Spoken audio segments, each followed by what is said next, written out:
Hayo yam ja pula jari pula nyato yoda sinko kwenye fata Arona Musa Arona Baluda uda similamon bal milamon Konji don ko na wade metumon ko na wope yo Arona mo jeyna baso Arona pamum jeyna bandirabe yebobe ayo Piindi TV ndarden do koy neddo jontado gawlo nanado hono Demba Kudi Sek Demba Kudi non hande woni sababu garal Aliou Guisse do e Mantes-la-Jolie le grand promoteur Demba Kudi min beltani mama holko kalta e hande organisation hol dole dañda ha mbawda wadde rendinde beedo yimbe wadbe fayida surtout beedo yaadibe ma be wombe ciagal ma beedo doftobe mo teddungal ngal Allah hokkuma do e Mantes-la-Jolie bismillah ma Demba e émission meden Ndjillu Piindi assalamu alaikum wa rahmatullahi ta'ala wa barakatuh ko ardi fo mi yetti Allah nelaado modum no feewi mi yetti nene baba mi yettima an kisma mo darji mi do mi yetti kadi ganduda famide Piindi TV so wiyama Piindi TV tan hankadi ne eden mbawi wiide aduna nde tawno aduna kala to jaada so tawi wiyama aduna nani tan woni Piindi TV hande odo saha to mbawda wonde kisma machallah Demba mi fami Piindi TV ko Piindi international surtout e émission men odo Ndjillu Piindi kon non min mi ari galle ma 2 wala 3 reprises mbede taw adi yebe Piindi TV hol ko jiida hen hol ko dañda hen ha hokkuma ngal don cioftal ha ñibda don sa ƴeewi hunde fof ko sabi wadi sababu sabu sa wi hande ada tiida ko gonda ko tan a tiddete Piindi TV sabu hande emen jetta Allah men jetta Daouda Dia emen jetta kadi an mo wadi do e représentant tout Piindi TV do e France sabu hande do e France galle fo mo nadda ƴeewa ko Piindi TV woni do yeɓete e aduna e kadi an kadi a bonnani ɗum nde tawno aɗa wawno ardinede woda no mbaɗirɗa ha yimɓe ngama yebde Piindi TV ɗo e leydi men France kono noon galle fof mo natɗa wiye ko kisma min jokkodiri ko sababude makko tagini hemin naati Piindi TV ɗum noon so tawi ɗum ɗon hande waɗama ha ari ha yettima ɗo namdima kam kadi hol doole dañmi e yebde Piindi TV mam jogo hen softere no feewi nde tawno so wiyama Piindi TV wiya ko pulako so wiyama Piindi TV wiya ko tiiɗe leñol ma ɓaɗa tiiɗa leñol am hande dañmi kadi ɓe ganduɗa famide ɗoftiɓe yaadiɓe ganduɗa sukaɓe dariɓe dadiɓe ɓe heblontoɓe ganduɗa famide lawol pengol sa ƴeewi hande woni caggalam ɗo foof ko sukaɓe ganduɗa famide haɓanteɓe leñol so wiyama haɓanteɓe leñol hankkadine noddi hunde foof so neɗɗo tiiɗa ko hoore muɗum wawa tiidede leñol muɗum ko kamɓe gonɗo caggalam hande ɗoftimi e jamma o ƴeewa aduna juuta kadi yaware en laaɓa hande oɗo saaha kamɓe sukaɓe wonɓe caggalam ɓe mbaɗa ñagonoɓe Allah e nelaɗo muɗum yo Allah junno balɗe mabɓe moƴƴina battane mabɓe nde tawno ɓe guitti haajuji mabɓe hammuji mabɓe fof mbimi ardu min e gaɗa men kala kaɗa waɗa emin mbasiyima yimin tin ɗum waɗi hande Piindi TV so tawi hande mi waɗi oɗo jamma e ɗo e Mantes-la-Jolie mbaɗa andi Allah ne weela kono gonga no tawa eɓe beela eyyi guddirɗam mi rapidement tan ko mbaɗa yetta Allah kadi mbaɗa yetta feddam nde wiyetede happiness ke mot anglais firti ɗum e pulaar ko fijirde e jaleɗe debbo gardiɗo wiyete ko Acca Diop sa ƴeewi hande ganduɗa famide o e gorko pulko hen jeyane wiye Adama Bari e yentude Abou Ndiaye en e yentude ganduɗa famide ko woni monsieur Vieux Seck eɓe keewi so wi hande ma limta tan mbaɗa sikka tan kaseto kadi ma wotken dañani nder salle to ha ɓooya so Allah jaaɓi inchallah min garto hen inchallahu rabbi inchallah Demba Kudi Sek a jarama min beltanimama bandiraɗo debbo mi salminima inde ma e yettode ma to jeyɗa jama ko waali a waali jang tan jeyami ko weltare tan mi salminima mi juurima on goto fof inde mum e yettode muɗum ko weltare amin beltani Demba jamma hande o amin belti hen no feewi Demba ko neɗɗo moƴƴo omo yimin tan o yiɗi minen o nanguiri min comme no komin miñira makko ni affaire makko fof o watti koye juuɗa men min jiiɗi wiide tan yo Allah nawɗum yeeso amin ɗum noon Allah jarama on jarama Mamadou Dieynaba min calminima bisimilla ma e Piindi TV amin gandi a ronkata hande ko kalɗa sibu hakkude ma e Demba Kudi Seck yimɓe ne cetti ɗum aduna ne setti ɗum malgré wondema artiste e wasdema jogade temps alhamdulillahi rabbil alamin min ji golle joɗɗe ne goni hakkude moɗon jokkere endam ne hakkude moɗon kala ko goto mon jaggi goɗɗo on ne jagga hen holko mbawɗa wiide Demba Kudi Seck bisimilla ma e micro Piindi TV ɗo e émission meɗen Ndjillu Piindi wayi kisma min calminima min jurimama min calmini kadi Piindi TV foof oɗo so tawi wimiɗa haala mo kon mi sikkan kaseɗo oɗo haarata aɗa andi neɗɗo wiyata ko Sékou Bula Farba Demba Bagel tan Farba Demba Bagel so ardi mo hunde kadi vraiment mantu fof hawran neɗɗo ne ardo hunta wawna ɗum kadi neɗɗo ardo hunta andana ɗum mais machallah omo jogui talent kadi minen o yiɗi min kadi o yiɗi min ko saabu Allah nelal muɗum kadi minen min mbawa wasde darade hen aɗa ko oɗo wiyata ko tan yo judde hen balɗe ko jimmi haalde ko mbaɗa andi so wimi haala ɗum noon mbiɗa sikki émission o ko gasata laaɓa kadi somi haalani kadi mayen kadi Piindi TV komi jeeɓo ɗum tout le temps mi lupora donc somi haalani tan ko mayen donc noon min mbimo dono Bamba wallam dayema dono Bamba wallam dayema Demba Sekam wallam dayema Demba Kuti noon bandiraɓe yeeɓo Piindi TV on ji ambiance o déjà fuɗɗima ɗum noon e naata nder jokkiren ɗum inchallah assalamu aleykum bandiraɓe ayaw yeeɓoɓe Piindi TV min calmini on min joguima kadi bellam e teddungal huccidde e moɗon min jewni noon min calmini on onon amtuɓe yebde hono télé moɗon Piindi TV télé men télé fulɓe télé haalpulareɓe télé leñol ngol eɗen jogui hande beele mawɗo jabbaɗo ɗo koɗo meɗen e émission meɗen mo gowɗen wadde e kala saaha e Ndjillu Piindi émission men Ndjillu Piindi mo gowɗon émission mo ganduɗa ko international hande noon ko spécial émission sibu eɗen dañi koɗo mo ganduɗa mana hoorema mo jilliɗen mo ganduɗa hay goto wattamo présenté leñol ngol hay goto wattamo présenté Sénégal hay goto kadi wattamo présenté aduna o alhamdulillahi rabbil alamin holmo jebbiɗen ko Aliou Guisse artiste gandaɗo sur le plan international Aliou Guisse noon so tawi a yeehi États-Unis a yetton Aliou Guisse sa ari ɗo e France a yiyat Aliou Guisse ñanden ɓoyani Belgique Aliou Guisse yenoma toon Aliou kadi ni yiye Sénégal donc so tawi mi wi Aliou international gayni haala kono noon en profite calminen bandiraɓe calminen mawɗo galle hono Daoud Moussa Dia calminen directeur général hono Abou Samba Diop kono en calminat équipe Piindi TV foof en calminat personnel Piindi TV foof calminen cadre men mawɗo hono Demba Sangot min calmini dentagal Piindi TV naɓe foof Aliou Guisse min calminima mi salmini on bisimilla ma e Piindi TV merci vraiment on calminama kala auditeur auditrice gonɗo e Piindi TV salminama te mi weltima no feewi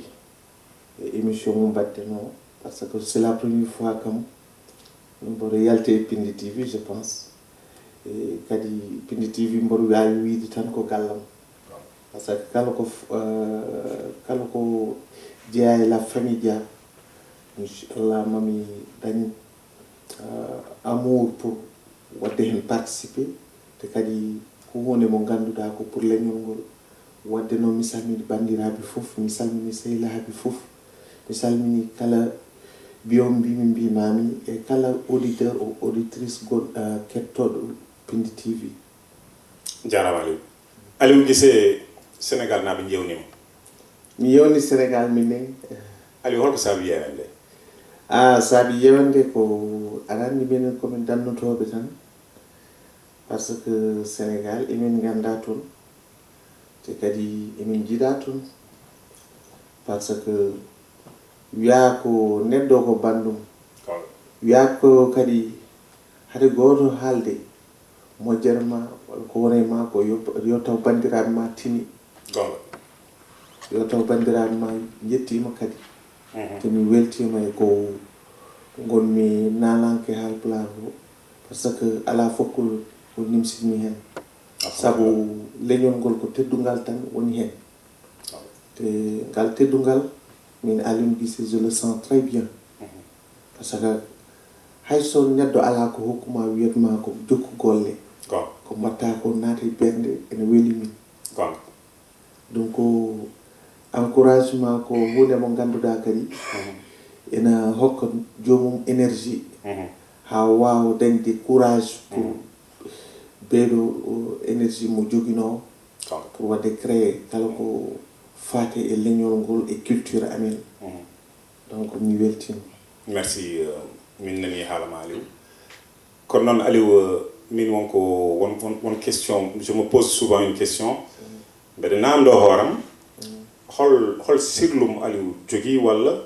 ko liggey walla ko holɗum par ce que mi yi aɗa jogui stabilité so tawi mi yiiɗi wiide noon e Pulaar aɗa jogui no wiyete bon tuba ko mbiyata maintien ɗo ganduɗa a tellotako a jippora mbiɗa wiide dal ka dollar donc arandi moi j'ai beaucoup de références dans la musique mboɗo heewi référence uji ko wayno Baba Mal ko référence en calmini ko référence Baba Mal min calminima de passage ɗo gonɗa no gonirɗa kadi min teddinirima galle o min mbima kadi amin ñaagui Allah bismadema ɗo mamin mbaɗ déplacement ni min gara ha galle ma sibu a wona sara leñol he min mbima seydi Mal jonnon wiide ko sa yi ɗum aɗa andi ko jolfu wiyata ko sone tek tek walla yon haalɗum e Pulaar Aliou sa waɗi tek sa yeeɗi mbaɗa tek yende ma holle lawol sabu affaire o wona concurrence to jooɗiɗo no heeɗo ma o kala jooɗiɗo no heeɗo yiɗi tan ko heɗade ko naata e ɓernde mum ko findinta ɗum ko artirta ɗum ko artirta hakkille mum eyi artira hakkille mum gartira hakkille jomum ha jomum so heeɗimama tan hay so woni ɗo France ma ɓernde ma hakkille makko rutto to men ko ɗum woni koɓe mbiyata nokku men souvent ne wiye wona musique aji ene ɗannina neɗɗo ene mbannuma voyagé somi faami ko ɗum woni ko jiɗɗa wiide Aliou eyi kono ko mbiɗa ko mi wona dollar effectivement koye stabilité o parce que neɗɗo won saaha un artiste saaha aɗa foti yaltude yaltina ko ligguɗa ko sa liggima hunde noon ha belli sa yaltini tan yimɓeɓe mbaɗat ɗum consommé kono musique wona concurrence musique ko hunde mo ganduɗa ko liggey wona tan sa noddama gara sa noddaka gara tu vois toujours kadi télévision et radio ene wawi fewnude artiste kono ene wawi bonnude artiste ɗum ɗon fof ko média watata kono en noon neɗɗo sa dañi hono mbiyata wawi wiide sa dañi patience e kala ko mbatta muñal patience et muñal ni woni ko so metti weebaani ene muusi par ce que ko woni hen kono heewi sa ƴeewi hannde kala jimowo naalanke Haalpulaar jimowo hannde sa ƴeewi les 90% sa naati ɗo Mantela Joli ma tawɓe ɗo sa yi France kala nokku ma taw toon chanteur Haalpulaar hannde sa yehi Sénégal neɗɗo goto anda to walla ɗiɗi walla tati tu vois e chanteur uɓe Haalpulaar te hannde ɓurɓe jogade teddungal e Sénégal sa ƴeewi ko Haalpulaareɓe kala naalanke Jolf hannde jimowo hay so ari Bercy walla Zénith so wi ana tukulari jiyata ko saalo fof waɗa explosé Aliou ɗon mbeɗa laaɓa ɗon sibu oɗon gandi onon France naaɓe kam hokkami jokkiti seeɗa eɓe gandi eɓe min ko yiɗɓe tan tengtinde ko kalɗa ko mi waɗi Bercy mi waɗi Zénith et puis pour ɓe ɓoɗɗo lampaji ɗi kuɓa no pamirta ko maɓe mbiya ana tukulari ɗum noon hannde centre Jolf mo jiiɗa fof sono dogna 4x4 so soodi galle so dañi million ngaji ko Haalpulaar ɓe dokki kono sa chanteur Haalpulaar est très pauvre holko saabi ɗum parce que ko ɓuri hen heewde les Haalpulaar qui ont les moyens ne donnent pas la chance aux artistes Haalpulaar eyyi jafoɗa Aliou ɗo woto kanni ɗo seeɗa quoi gonɗen koye Piindi TV mbiɗa wawi wiide Piindi jibina koye kiram kiram holɗam kiram ɗam ne heewi seeɗa sibo Haalpulaar jibinaɗo e nokku teeru mo ganduɗa pulaar muɗum laaɓay o haalo jale o doga leñol ngol o rangan leƴƴi goɗɗi haal pulaar mo ganduɗa ko naalanki ko débutant o waɗani to buzz o fusani hay nokku Piindi TV fooɗom yaltinom bandiraɓe jiya naalanki haal pulaar mo ganduɗa o wayri yeete kono omo wawi ko waɗata ko o ɗiggini lawol makko o remi aran o remi beyaɗo o remi tataɓo kono o wayri yeete honno mani min gadda Piindi TV yaltin ɗum Aliou ɗum noon koye ballal a nana mati a nanan ko mbimam ko won hen marom famen won hen halpulareɓe dañɓe moyeji eyi fami ko ballata par ce que somi ƴeewi hannde le cas de Arouna Dia Arouna Dia ko neɗɗo mo ngannduɗaa min mi haalde e Arouna mi dañi on chance pour heɓde mo e haaldude e makko il a été très simple très sympa et très très cultivé neɗɗo mo ngannduɗaa ko jingande leñol ngol tan tagi mo ummani ɗum noon kayso ko torohormo koyen eyyi ɗum noon ko hunde mo ngannduɗaa mi yii ɗum e miñeeko dawda seyna machallah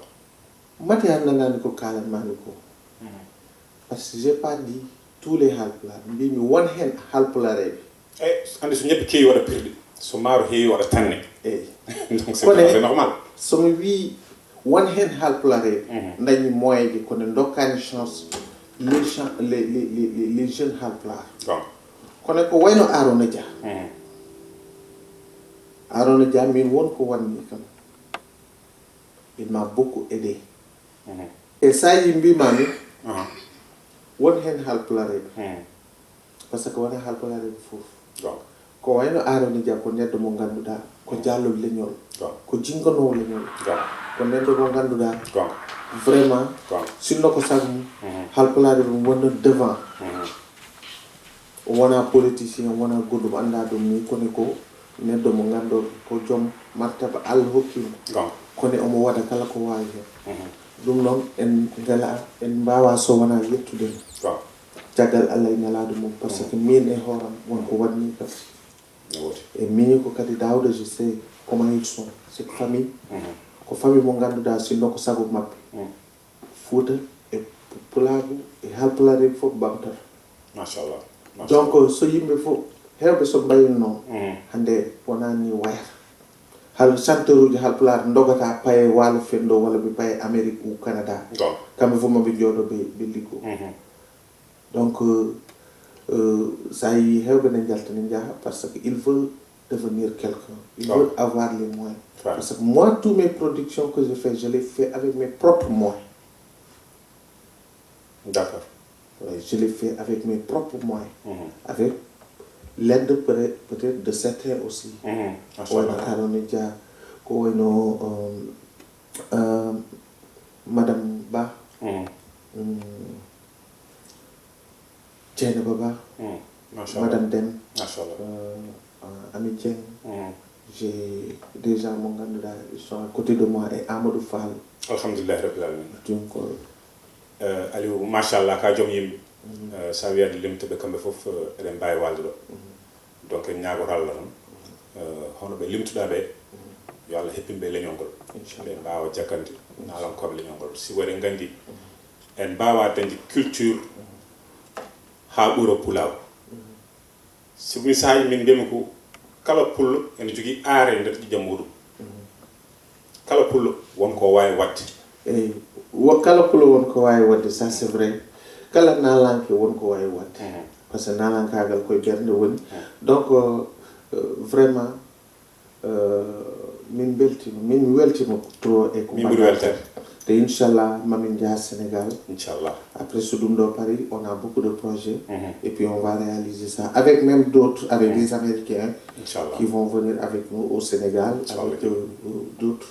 ethnies on va faire beaucoup d'échanges de culture inchallah vraiment Piindi on jarama comme noon Aliou en ciftinat bandiraɓe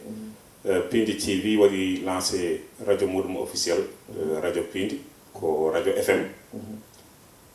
donc oɗon mbawi hebde ɗum e Play Store mbaɗon Piindi FM télé o e radio ngo nene internet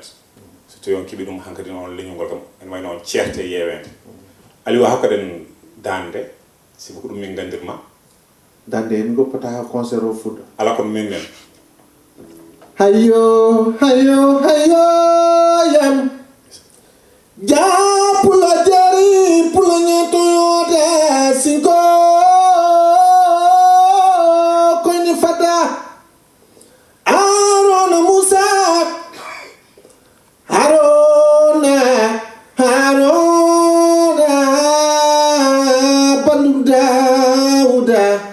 Similamon bal milamon konyi don ko na wade metumon ko na wope